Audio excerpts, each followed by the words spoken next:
একটা সসীম, অপরটা সীমাহীন।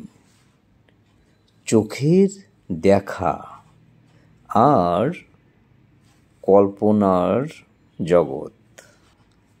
চাই ভিতরের কল্পনাকে দৃঢ়চিত্তে ছড়িয়ে দেয়ার একটা প্রবল চেষ্টা। শীঘ্রই সম্ভাবনার দরজাটা খুলে যাবে।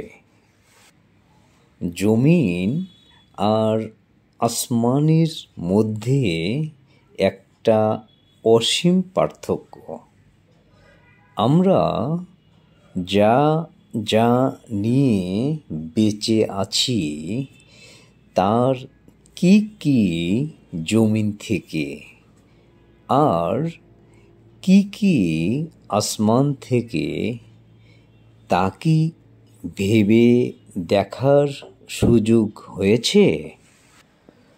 অনন্য চাবিটা তোমার মাঝেই লুকানো আছে, যা তোমার চেয়েও দামি, তোমার চেয়েও দ্রুতগামী।